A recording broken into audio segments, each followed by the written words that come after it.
Con il Sardinia Film Festival per la gita si chiude un ciclo che è iniziato nel 2010 con la scrittura della sceneggiatura, il corto è stato girato nel 2011, però finito effettivamente di montare nel 2014. Si chiude un ciclo sia perché a Sassari, che è la mia città, ma anche perché tutte le persone che sono qua, mi hanno aiutato, che hanno partecipato al lavoro, sono presenti stasera, quindi è una serata emozionante per me.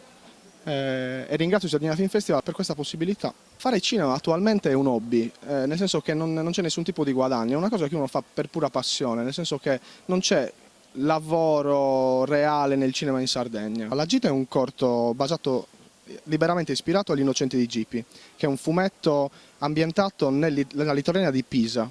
Io quando ho iniziato a farlo ero a Barcellona, in realtà all'inizio pensavo di girarlo nella costa di Barcellona, Tarragona, lì nelle vicinanze, che però era tutta costruita.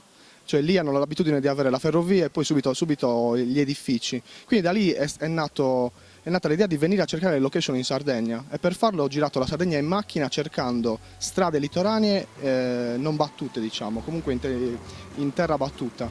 E questo mi ha permesso di scoprire posti della Sardegna che non conoscevo.